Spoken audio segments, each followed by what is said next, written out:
Welcome, everyone. My name is Joel Baker, and I'm the Chief Investment Officer here at IAIC. And today with me is Mike Williams, a fellow portfolio manager. And for those that don't know, Mike's very, very well versed in this topic of taxation, everyone's favorite topic. And quite frankly, he actually holds a master's degree in tax. So many of our accountants would envy you for that, Mike. So congratulations on that. But first off, welcome, Mike. Thanks, Joel. And Mike, as you know, the fourth quarter is a very key time of year for us as portfolio managers here at IIC. So really today is for you and I to have a friendly chat, or you can almost say a fire chat without the fire. And it's really just to kind of review some of those things we do here at IIC as that fourth quarter all important rebalancing or review of the client portfolios. So in other words, just some of those year-end items that we do maybe behind the scenes that maybe clients assume that happens with their portfolio managers, but as you know, I think many times in our new client relationships, that's just simply not happening. So here at ISE, we always joke that we probably don't beat our chest well enough to sort of, talk about these sorts of items that do happen. So really that's what we're doing here today, Mike, is just walking through some of those. And at the end of the day, we're simply being proactive in terms of making some of these year-end necessary adjustments. And really it's just to simply mitigate any sort of taxes payable from that investment perspective. Many times it's not the case that happens, and clients unfortunately find out in April what really should have happened several months ago. And as many clients have heard me say, we really don't want to write a check any more than we have to Ottawa. So this is absolutely important in terms of factoring into the investment strategy and some of those year-end adjustments. So what do we mean exactly? So for those that don't know, in the fourth quarter, we reach out to our network of professionals, so both the accounting staff and even our financial planners, with a year-to-date summary as of those capital gains that we're looking at, or even capital losses. And really what we're looking at is any sort of input from those professionals in terms of helping us be proactive in that tax planning, especially for the year end. So it could be anything from some sort of an income threshold perspective, any sort of an outside things going on that are important to us as portfolio managers. It could be some capital gains triggered or even capital losses. And at the end of the day, probably the most key one is any sort of carry forward information from our clients' tax returns. And many times they're not aware of anything. Quite frankly, many times there's no real input that we sort of factor into the year-end rebalance. But it really only takes that one example where if a client does have that material thing happening outside, that it shows how important that step really is. So it really is. It makes the whole exercise worthwhile when you come across those real life examples. You make a great point, Joel, about reaching out to the financial planners and the accountants. This is basically leveraging our network of partners who work together with the goal of providing better outcomes for our clients. Having access to and communicating between the portfolio manager, the financial planner, and in many cases, the accountant is really our value proposition. It ensures that we understand the impact of our actions that we have taken throughout the year and what we can do prior to year end to mitigate taxes and help our clients work towards their overall objectives. I agree, Mike. That's a great point for sure. And, one of the key ones is this topic out there, Mike, called tax loss harvesting. And so given your background of taxes and your knowledge of tax rates, maybe I'll get you to explain, what that is exactly, Mike, and how is it advantageous to us as portfolio managers when we're looking at client portfolios? Sure.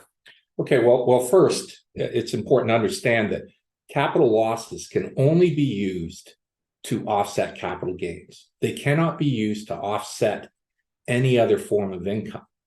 Now, if there are no capital gains generated in that tax year, any loss crystallized by the sale of an asset, a stock, or a bond may be carried back 3 years or carried forward indefinitely.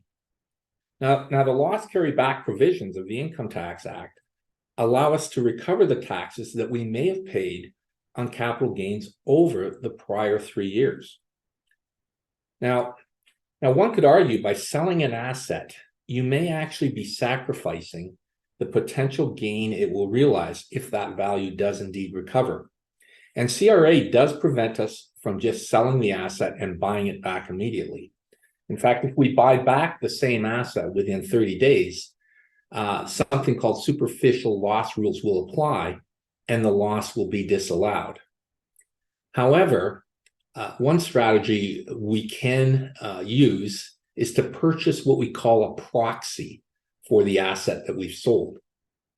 For example, if we sell a position in a Canadian bank that we currently hold that may be underwater, in other words, down from the price that we paid, and we want to continue to maintain our exposure to Canadian banks, even over the next 30 days that we're disallowed from buying back the original holding, we may want to do this through the purchase of what we call a proxy.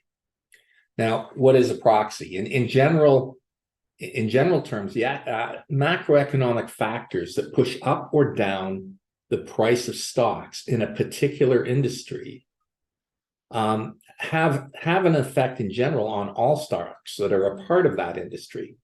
So, for example, if we sell the Bank of Nova Scotia to crystallize a loss before year end, we may want to use the proceeds to purchase a similar but different stock, such as the Royal Bank or the TD Bank, to maintain our exposure to Canadian banking. This is what we would consider. TD Bank and Royal Bank would be considered a proxy for the Bank of Nova Scotia and continue to provide us with that exposure that we desire, despite the fact we've crystallized that loss that we're able to utilize. Oh, that's a great point, Mike. And even case in point, Bank of Nova Scotia is a bank that might be down this year, where the other two are stronger. So that's a great example. It also kind of goes to show that it's not just a particular point in time consideration here. There's some moving parts from other years that factor into the strategy as well. So that's a great point. So Mike, I can't help but ask, like, I'll maybe just let you keep going with this. 2023 is probably a good year for this. Can you explain why? Well, I think we can all appreciate nobody likes to lose money at any time, but the realities of investing in the market is there's never a straight and smooth upward climb in achieving one's goals and getting to the point where you want to be. Markets themselves are volatile and often pull back after advancing. But we like to say there's a silver lining in a year such as that we've just seen, or we've seen a pullback. Particularly when we factor in the impact rising interest rates have had on what's generally a safe area, the fixed income portion of our portfolios. And when we see this, there may be opportunities in a year, such as 2023, or if I look back 2008, where we had the financial crisis, where we have a major pullback, or we have any kind of losses incurred, we have an opportunity to offset any crystal gains we may have crystallized throughout the year. Or, as we mentioned, we can go back up to 3 years and recover taxes previously paid. Now, it's kind of in the rearview mirror right now, but we did have a significant pullback in March of 2020 in response to the outbreak of COVID, which was quickly followed by a recovery and some strong years in the market. 2021 ended up actually quite strong, in fact. Now, some clients may also have crystallized capital gains on other assets that they hold. For example, if they owned vacation property, they owned a rental property, we can all recall that 2021 and 22 saw a significant spike in the price of Canadian real estate. So some of our clients may have taken advantage of that and sold properties outside of the portfolio that they hold with IAC and realized capital gains that they paid tax on in those years. So there's an opportunity to look at the portfolio, see if we can harvest some losses, carry them back, and either offset some of the actions that we've taken in the portfolio, or some of the other capital gains that the client may have crystallized outside of IAC. Yeah, and that's a great point, Mike. And maybe just to reemphasize, is any sort of capital loss that we trigger, just as you said, it's not really a great thing to trigger losses, but if we can apply that against $1 of tax already paid, it's a win-win for the client for sure. So, but important thing to keep in mind is that we simply don't trigger losses for the sake of doing so. In other words, we don't really let the tax tail wag the investment dog, to use that phrase. So it has to make sense from an investment perspective also. So tax planning is important, but investment thesis is also very important. So that's worth mentioning in terms of implementing this fourth quarter strategy. And last but not least, it's an important exercise to align the portfolio for the coming year.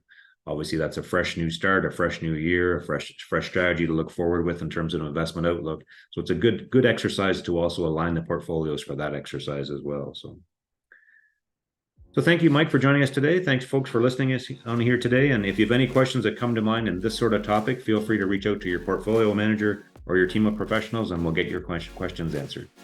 Okay, thanks, Joel. Thank you.